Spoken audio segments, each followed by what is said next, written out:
여러분 안녕하십니까? 사이판 진행을 맡은 CBS의 변상욱 기자입니다. 여러분의 성원에 힘입어 사이비가 판치는 세상 사이판 시즌2가 여러분 옆으로 돌아왔습니다. 영국의 유명한 시인이 이런 시기를 남긴 적이 있습니다. 악인들은 저렇게 열정에 넘치고 있는데 왜 선한 사람들은 힘없이 당하면서 저렇게 멸망의 길로 빠져드는 것일까? 라고 했는데 아마 요즘 우리 사회와 우리 한국 교회가 겪는 상황이 그런 게 아닐까 합니다. 사이비 이단들은 점점 더 열정에 넘쳐서 한국 교회를 갉아내고 무너뜨리고 있는데 왜 우리 선한 성도들과 한국 교회는 당하기만 하면서 이렇게 힘없이 무너져 내려야 되는 걸까? 거기에 대한 답과 명쾌한 또 다른 해결책을 사이판2가 책임지고 전해드리도록 하겠습니다.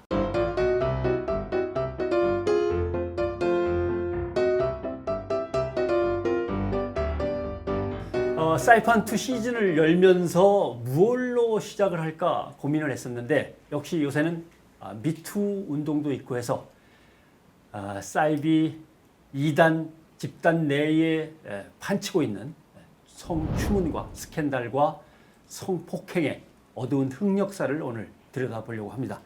자, 이 자리에는 김경천 목사님 나와 계시고요. 그 다음에 바른미디어의 조미듬 기자님 나와 계시고 기독교 포털뉴스의 정윤석 기자 나와 있습니다. 그리고 CBS의 이단 사이비 전문 추적 기자 송 기자도 나와 있습니다. 오랜만에 반갑습니다. 네, 반갑습니다. 예. 자, 송지열 기자 그리고 정윤석 기자, 조미듬 기자, 김경천 목사님 다들 뵙게 돼서 반갑습니다. 이 이단 사이비와의 전쟁에서 이제 일선에서 싸우고 있는 분들로 진영이 꾸려졌습니다. 뭐부터 얘기해야 될지는 잘 모르겠습니다만 오늘의 주제는 저희가 JMS 정명석 할아버지로 정했습니다. 이 양반 나이도 많은데도 불구하고 여전히 정력적으로 여성들을 노리면서 몹쓸짓을 하고 있어서 오늘은 미투 성폭행의 흑역사와 JMS 정명석을 다뤄보도록 하겠습니다. 사실 옆에 계신 김 목사님은 JMS의 초창기 멤버시기도 하셨죠. 네. 예. 뭐부터 여쭤봐야 될지 모르겠습니다. JMS의 지금 교세가 어느 정도나 될까요? 정확하게는 잘 모르겠습니다만은 한 2만 명 내외가 되지 않을까요? 2만. 그리고 뭐 전 세계로 막 뻗어 있는 것 같습니다. 여기저기서 연락이 오는 거 보니까. 예, 뭐 한 50개국이라고 하는데 예. 한 명 있어도 뭐 나라는 나라니까요. 그러니까 한 도명 가서 사무실 하나 차려놓거나 아니면 은신처를 마련해 놓고 있어도 예, 우리는 저 나라에도 선교사를 보냈다 이러는 거군요. 예, 그렇게 되죠. 알겠습니다. 자, 근데 JMS라고 하면 그쪽 사람들이 싫어하나요? 싫어하는데 예. 원래 그 이름은 그 사람들에게는 자랑스러운 이름이었죠. 그래서 정명석은 사인하기를 좋아하는데 예. 자기 이름 정명석 쓰고 꼭 JMS를 크게 사인했었어요. 오. 그리고 이렇게 초창기 때는 이렇게 JMS라는 배지도 이렇게 다고 다녔어요. 자랑스럽게. 예. 그리고 그 봉고차 있었잖아요. 봉고차. 예. 그 봉고차 앞에 보면 JMS라고 크게 사인해서 이렇게 타고 다녔었죠. 그럼 승합차 예, 앞에 이게 JMS. JMS 탁 쓰고 다녔었어요. 근데 이제 그 언론과 방송에 추억의 이름이 나오니까 예, 예. 이제 상관이 없다 이렇게 숨기려고 하는 마음 때문에 아니라고 하는 것이죠. 사실 사이비 2단 집단으로서는 눈에 확 띄는 단어보다는 정통 교회와 분간하기 어려운 이름으로 뭐 예수교 복음 침례 뭐 이렇게 복잡하게 나가든가 아니면 기쁜 소식 세계 선교 뭐 이런 걸로 이렇게 위장하는 게 더 유리한 전략이긴 해서 아마 그래서 지우는 모양이군요. 우리 조미정 기자 네. JMS하고 뭐 좀 요새 붙은 게 있습니까? 예, 소송이 2개가 있는데요. 형사소송은 하나 이제 불기소로 끝났고 저작권하고 이제 저작인격권 그 사람들이 이제 아까 말씀하신 것처럼 우리 요즘에 이단 사이비가 정체를 숨기고 접근을 하잖아요. 네. 우리 JMS입니다, 우리 신천지입니다 이렇게 접근하지 않으니까 그 사람들이 위장 행사를 많이 하기 때문에 위장 행사 포스터 이건 이제 JMS 행사입니다라는 걸 보도를 했는데 이제 그 저작권과 저작인격권 명예훼손 포함해서 그렇게 고소를 했거든요. 근데 이제 뭐 그 보도하는 입장이 공공의 이익을 위한 목적이기 때문에 형사소송에서 불기소 처분이 됐었고요. 민사는 이제 그 사람들이 하는 어떤 벽화 봉사가 있어요. 예. 그 사람들이 이제 벽화 봉사단을 만들어서 그걸 포교의 수단으로 사용한다라고 제가 보도를 했는데 그 그게 사실이 아니다라고 손해배상 청구 소송을 했는데 이제 5월 30일 날 첫 공판이 있고 이제 시작이 됩니다. 순수한 마음으로 하는 벽화 봉사를 이단 사이비 집단의 포교 활동이라고 묶어버렸다. 네, 포교의 수단으로 사용한다라고 제가 보도를 그럼 했죠. 자기네 사업에 방해가 됐다. 그렇죠. 그 사람들이 무슨 사회적 기업이나 여러 가지 이미지들, MOU를 맺고 있는 단체들도 있고 근데 그런 것들에 좀 타격을 입었다라고 주장을 하는 거죠. 네. 잘못했네. 제가요? 신천지도 많이 하죠. 많이 하죠. 네. 봉사단, 예. 봉사단에서 주로 하는 게 이제 또 우려스러운 건 이제 초등학교 앞에서도 이제 그런 봉사 활동을 펼쳐서 학부모들이 커뮤니티를 구성해서 학교에 항의하기도 하고요. 그런 경우도 이제 여러 차례 이제 제보가 들어오고 있습니다. 네. 네. 근데 학부모들이 뭔가 조금 인식이 있어서 네네. 저거 우리 애들하고 잘못 엮이면 안 되는데 이렇게 생각하시면 다행인데 좋은 봉사 활동 하는데 우리 애들도 참여시킵시다. 뭐 이렇게 하면서 애들 등을 떠밀면 심각해지는. 근데 대부분 이제 모르고 그냥 봉사 활동이라고 그러면 이제 뭐 선의의 봉사 활동인 줄만 알았는데 그 배후에 이제 신천지 조직이 있다라는 사실을 알고 다들 이제 놀라시는 거죠. 그래서 이거에 대해서 학교 측에 항의하기도 하고 이게 어떻게 된 거냐라는 뭐 그런 뭐 항의도 네. 받기도 하고요. 네, 그렇습니다. 어떻게 보면 신천지가 맨 처음에 고요한 사업 여경이었는데 JMS가 가져갔네요. 아, 제가 확인을 해보니까 JMS가 먼저 했더라고요. 먼저 했대요? 네, 예전부터 그러면 하던 신천지가 거였고. 잘못했네. 남의 사업을 표절을 해버렸어요. 표절하고 그래서 이제 어떤 한 언론사 같은 경우는 이제 이름이 뭐 신천지랑 뭐 하늘, 벽화 뭐 비슷하다 보니까 예. 이게 신천지에서 하는 봉사단이다라고 했다가 이제 사과를 했던 적이 있더라고요. 이렇게 추적을 해보니까 JMS에서 먼저 했던 내용이더라고요. 예. 우리 그 포교 방법 하면 신천지를 주의하자 이런 얘기를 참 많이 했어요. 예. 그 물밑에서는 이미 JMS가 문화적인 영역을 꽉 장악을 하고 포교를 해왔고요. 예. 특히 제가 이제 알고 있는 사람 중에 JMS에 4년 있다가 나온 친구가 왜 빠졌냐면 고등학교 수능 시험을 본 뒤에 학교 선배들이 학교를 찾아온 거예요. 그래서 너희들에게 수능 이후에 여가 선용을 하고 문화적인 어떤 뭐 치어 댄스라든가 모델 강습을 배울 기회를 제공해 주겠다라고 선배가 학교랑 연결해서 각 교실을 다니면서 애들을 모집을 한 거예요. 들어가서 치어 댄스를 배웠는데 알고 보니까 여기가 JMS였던 거예요. 그러니까 전략이 학교의 고민을 받아서 들어가는 전략으로 굉장히 세련됐습니다. 투박하지 않아요. 그러니까 우리는 한국교회에 직접적으로 숨어들어서 타격을 가하는 게 아니고 대학가에서 왔다 갔다 하니까 좀 손이 닿기도 좀 멀고 그래서 방심하고 있던 차에 대학에는 이미 JMS가 상당한 뿌리를 내린 걸로 파악되고 있습니다. 동아리들도 많이 있잖아요. 예. 위장 동아리가 위장 많아서 동아리가 문제죠. 뭐, 예. 그 위장 동아리 한번 얘기를 해봅시다. 뭐 축구. 정명석이 축구를 좋아하니까요. 뭐 한 경기에 50몇 골 넣었다는 얘기도 있고.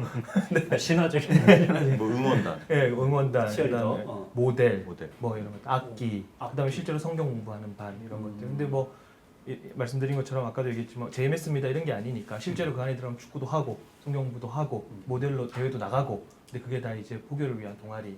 대학 가면 얼마나 하고 싶은 거 많아요. 그렇죠. 고등학교 때까지 입시를 위해서 이제 공부만 매진하다가 하면은 악기도 배우고 싶고 뭐 여러 가지 활동적인 거 하고 싶잖아요. 그런 것들을 노리는 거죠.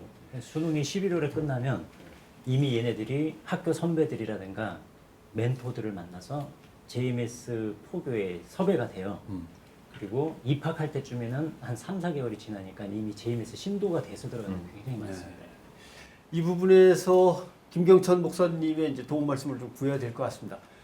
맨 처음에는 동아리가 재밌어서 뭐 춤추는 걸 좋아해서 뭐 응원 연습하는 게 너무 흥미로워서 갔다고 치지만 뭔가 종교로 끌어들이려면 교리라는 걸 설명하고 뭔가 혹하는 게 있어야 되는데 어떤 교리로 어떻게 이제 사람들을 꼬드기는지 한번 설명을 좀 해주시죠. 다 조직이 돼 있고 또 이게 축구 선수 출신들이 감독도 해주고 해니까 야구 뭐 국가대표 출신이라든지 또 전문적인 뭐 모델이나 재즈, 워킹 이런 걸 통해서 무료로 해주니까 돈 받더라도 아주 싼 가격으로 평소 하고 싶었는데 이 사람들이 다 그 수요를 제공해 주니까 그런 다음에 인성 교육을 해야 되지 않냐? 인성 교육. 그러면서 이제 성경의 공부를 시작하는데 성경은 이제 비유로 돼 있다. 이렇게 시작되죠. 성경은 비유로 돼 있다. 그래서 성경을 비유로 보면 누구라도 다 재림 예수가 될 수 있어요. 예수는 구름 타고 온다고 하셨는데 이 사람들은 구름 타고 오지 않았잖아요. 근데 구름을 비유로 보는 거죠. 그다음에 예수님께서 오실 때는 불심판 한다고 했는데 불심판 안 했잖아요. 근데 어떻게 이 사람들이 재림 예수가 될 수 있는가? 불을 말씀으로 비유했다는 걸로 보기 때문이죠. 이와 같이 성경을 다 비유로 봐버리면 다 자기가 재림 예수가 될 수 있는 거예요. 결국 성경을 왜곡시키는 거죠. 네. 비유풀이. 그 유명한 비유풀이. 신천지 때문에 비유풀이가 굉장히 유명해졌죠. 그렇죠. 원래 이제 통일교도 마찬가지고 네. 다 비유풀이를 통해서 자기가 재림 주로 등극하는 거죠. 어떻게 보면 뭐 신학적인 전통에서는 그게 다 영지주의, 뭐 그노시즘의 한 부류가 되겠죠. 성경 속에 다 비밀이 잔뜩 숨어져 있고 비밀을 비유로 다 풀어내면은 남보다 훨씬 더 깊은 신앙 영성을 갖고 있을 수 있고 지식을 얻을 수 있다. 뭐 이런 얘기겠죠. 그러면 제이메스 정명석이라고 하는 인물은 이제 시대 구분을 되게 사이비 이단 종교들은 많이 하지 않습니까? 네. 누구의 시대, 누구의 시대, 누구의 시대. 예수 그리스도와의 관계가 어떻게 되는 겁니까? 후계자입니까? 아니면 대리인입니까? 아니면 더 넘어서는 존재입니까? 뭐 삼시대론이라고 하는데요. 예, 구약에는 모세, 모세. 신약에는 예수, 이 시대는 자기 이런 거죠. 예수의 시대는 이제 그렇죠. 신약으로 끝났고, 예수님은 그 시대. 이 시대는 시대는 실패했고. 이 시대. 예. 예수는 실패한 걸로. 예, 예. 뭐 실패했다고까지는 말을 하지 않는데 결국 그 말이 그 말이거든요. 왜냐하면 십자가는 안 져야 했는데 십자가를 졌기 때문에 구원을 완전히 이루지 못했다. 그래서 재수를 왜 하느냐? 대학을 못 갔으니까 재수하지 않냐? 재혼을 왜 하는가? 결혼을 실패했기 때문에 하지 않는가? 네. 왜 재림하는가? 초림 때 못한 것을 완성해야 되니까 한다는 거죠. 예수님이 영이 자기에게 자기에게, 들어왔기 때문에 나를 본 자는 예수를 본 것이고 나를 믿는 것이 예수를 믿는 거다. 예수는 오지 못했는데 자기가 이제 대신 왔다. 그렇죠. 그 시대급 구원이라 그래서 자격도 되게 독특해요. 구약, 신약, 성약으로 나누는데 구약의 구원은 종급 구원이고 신약의 구원은 자녀급 구원이고 이제 시대가 바뀌어서 성약은 애인급, 신부급 구원이다 이렇게 바꿔버려요. 그러니까 가장 최상위급 구원이다라고 자부심을 심어주는 특징도 있어요. 사실 이런 삼시대론이 제이메스의 독특한 특징이 아니라 전형적인 우리나라 이단 사이비의 특징인 거죠. 삼시대론. A급 구원이라고. 야, 이거 괜찮네. 여러분 신천지는 이게 제사장급 구원이 되는 건데 14만 4천 예, 14만 4천 명에 들어오면 제사장급 구원이 되는데 정명석은 A급 구원, 천국급이라 천국급. 천국급. 예. 구약의 구원과 신약의 구원과 이 시대의 구원 다르거든요. 선영계, 낙원, 천국 이렇게 딱 돼 있어요. 구분돼 있어요. 그렇죠. 아무래도 뭐 클래스가 다른. 근데 이제 사람을 이렇게 외모로 평가하면 안 됩니다만은 정명석 씨 닮았는데. 나랑 눈매가 살짝. 그렇게 명석해 보이진 않거든요. 그리고 말투도 그렇고 뭐 역시 어눌하죠. 배운 것도 그렇고 그런데 이 전체적인 그 교리의 틀이라든가 이 알고리즘을 보면 본인이 직접 만든 건가요? 계시받은 거죠. 근데 통일교에서 배워갖고 나온 건 있겠죠. 근데 그것도 그렇게 말하지 않고 자기가 산에서 계시받았는데 통일교도 일부 전하더라. 왜냐? 문선명은 자기의 세례요한이니까. 그렇죠. 오. 그 예수님의 메시지와 세례요한의 메시지가 비슷했잖아요. 왜냐하면 전투자니까 진리를 어느 정도 그에게도 미리 허용했다. 근데 이제 그렇게 통일교 출신이잖아요. 그죠? 그렇죠. 통일 출신이라고 하지 않고 네. 자기는 둘러봤다. 다 주인으로서 다 이게 둘러봤다. 입회원서를 예. 갖고 왔는데요. 1974년 11월 15일에 고급 자료네 이거. 통일교 입교한 입회원서가 있어요.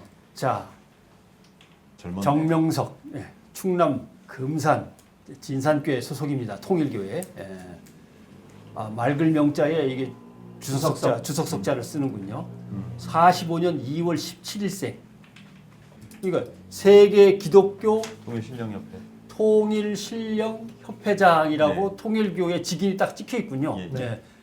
그 통일교 하면 딱 섭리가 딱 떠오르잖아요. 마찬가지로 저 JMS도 섭리신학교를 통해서 목회자를 배출하는데 정명석이 넌 목사 안수를 줘야지 목사 활동을 할 수 있는 거예요. 목사 행세를 할 수 있는 거예요. JMS에서. 그래서 목사님 한 1,000명 정도 이제 JMS 목사들이 있다고 하는데 그 남자 목사들은 거의 없다면서요? 원래 남자 목사들이 많았는데 예. 이제 거의 요즘은 여자 목사들로 교체되는 시기죠. 제가 그때 JMS 취재를 가서 성경 공부를 하다가 놀란 게 네. 김경천 목사님 많이 보셨겠지만 정말 키가 한 170 되는 여성이 그렇죠. 목회자라고 하면서 옷을 너무 이쁘게 잘 입은 거예요.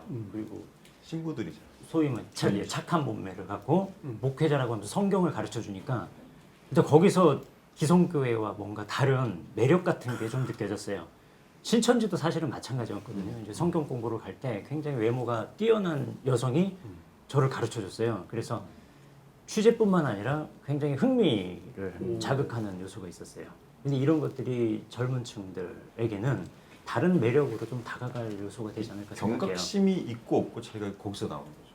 우리야 이제 취재하는 입장이니까 경각심을 갖고 그들 이제 만나고 이제 돼야지만 그 조금이라도 이제 교회에 가고 싶다라는 그 마음이 있거나 그리고 또 이제 종교에 대해서 관심이 있다고 하면 그 예쁜 사람이 다가와서 같이 성경 공부를 하자고 하고 굉장히 그렇게 다정다감하게 접근을 하면 넘어갈 수 있을까 싶어요.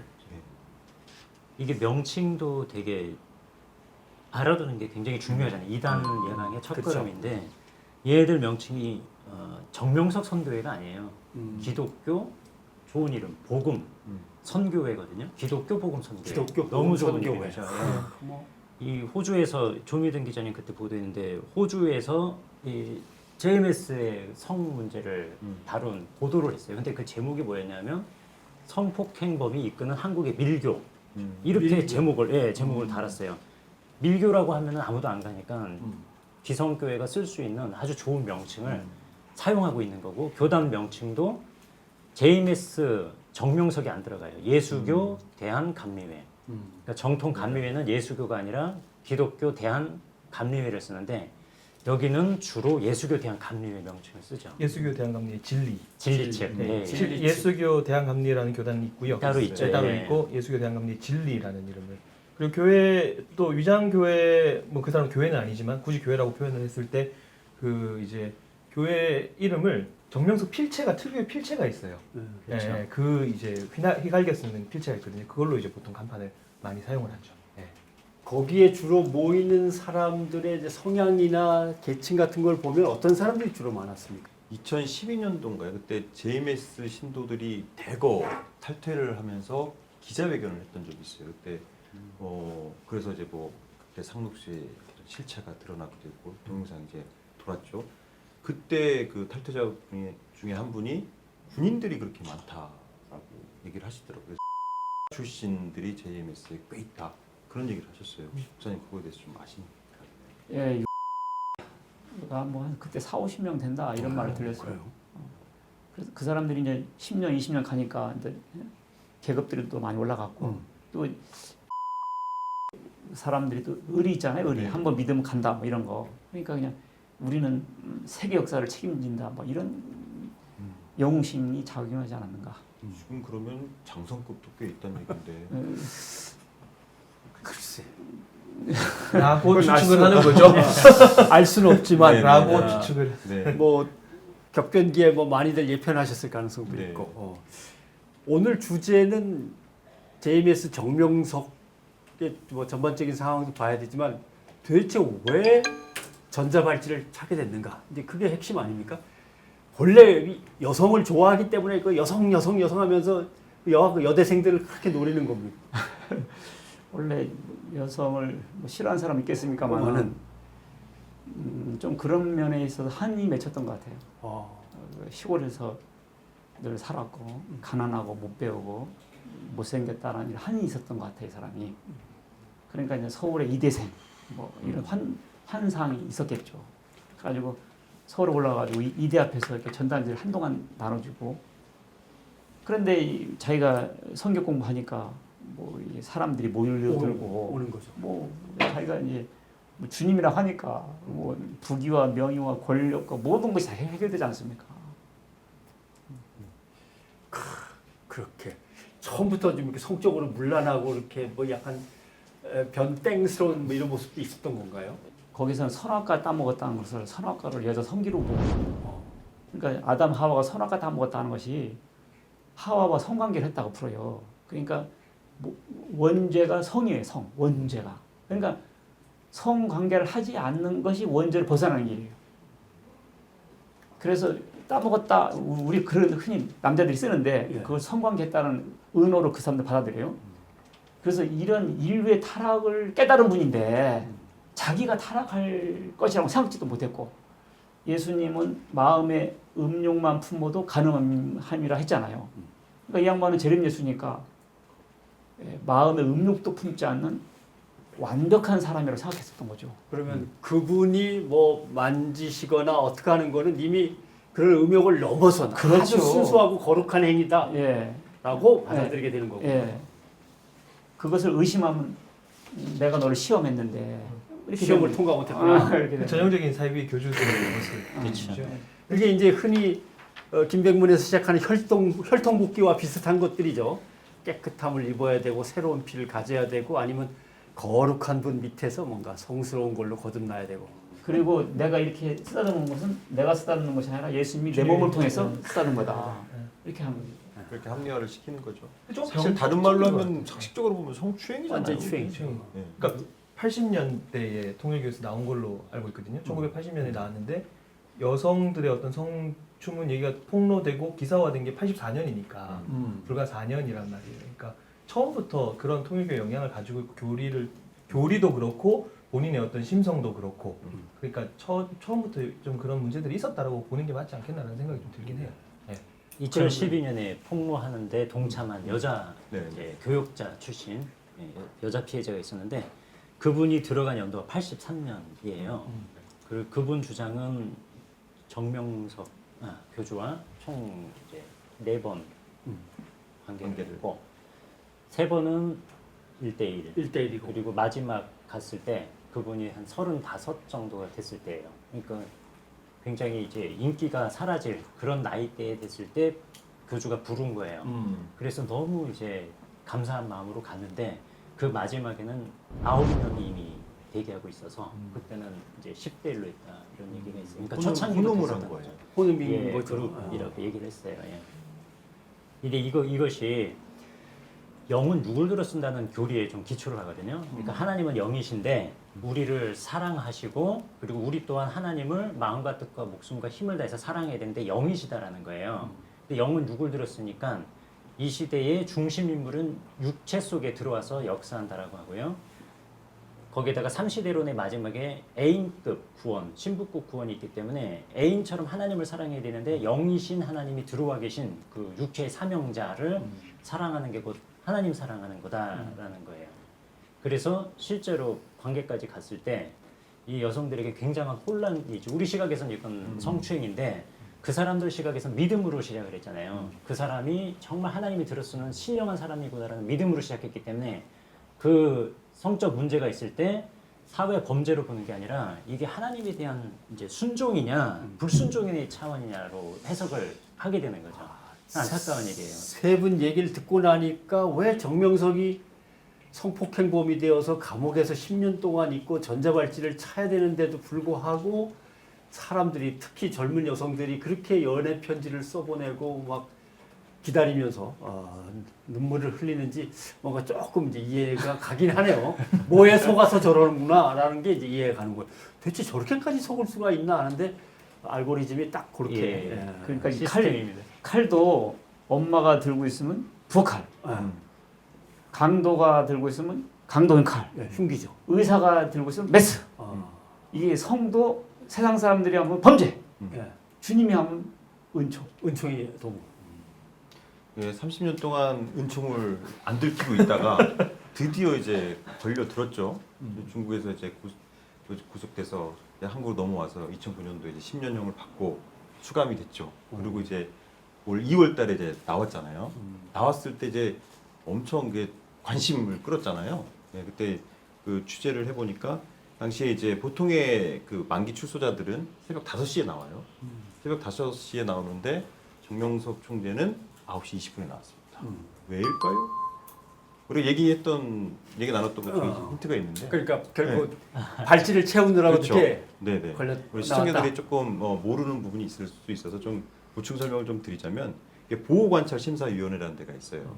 저희가 이제 2008년 9월부터 이제 성범죄자들은 이제 전자발찌를 착용하도록 이 시행령이 떨어졌기 때문에 그렇게 하는데 보호관찰심사위원회에서 정명석 총재에게 전자발찌를 출소할 때 전자발찌를 채워야 한다 해가지고 그 직원이 그 출소 당일날 8시 30분에 출근을 해서 발찌 채워주고 내보내느라고 9시 20분에 나왔다는 거죠.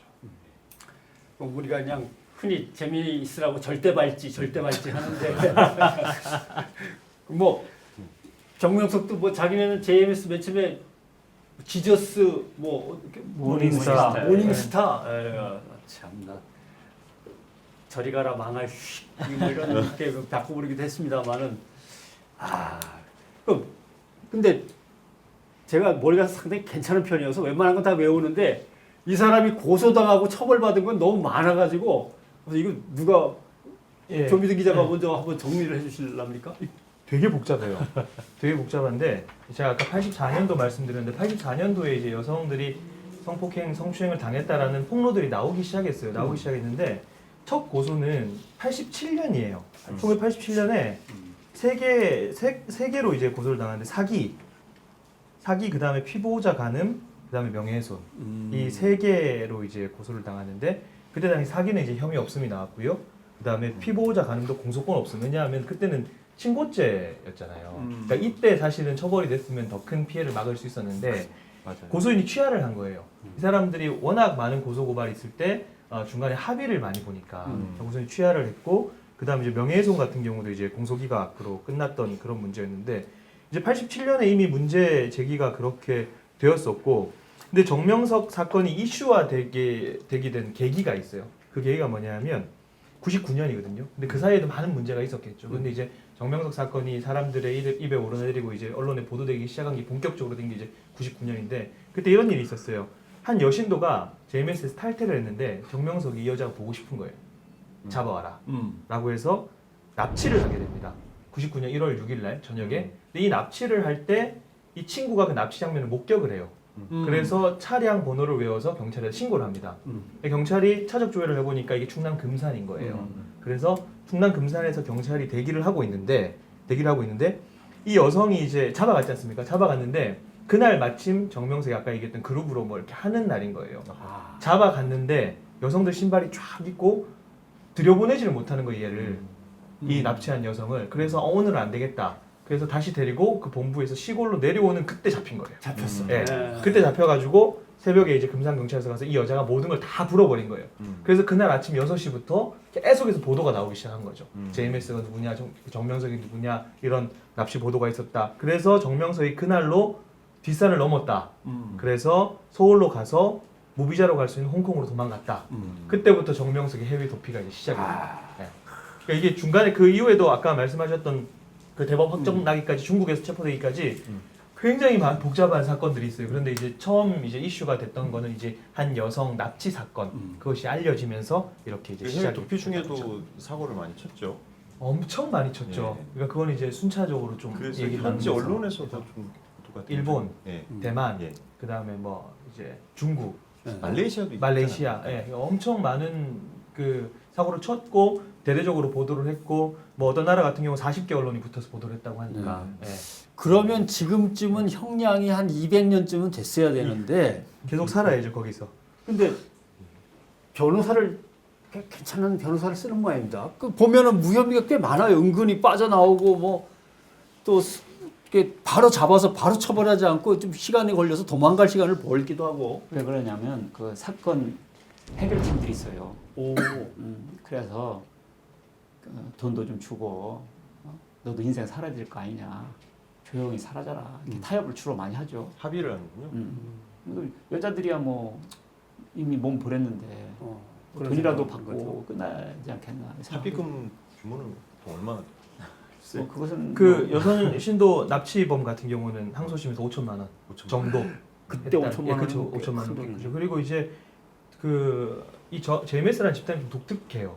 그러니까 검경 소위 말하는 그런 것들에 좀 이제 많이 좀 기대는 그런 모습이 있는데 이 여성 그 납치 사건에서 정명석이 결국 무혐의를 받거든요. 이게 조금 의아한 점이 분명히 있어요. 그때 당시에 99년이면 99년에 무슨 사건이 터졌냐면 그 대전 법조비리 사건이 그때 굉장히 큰 이슈였죠.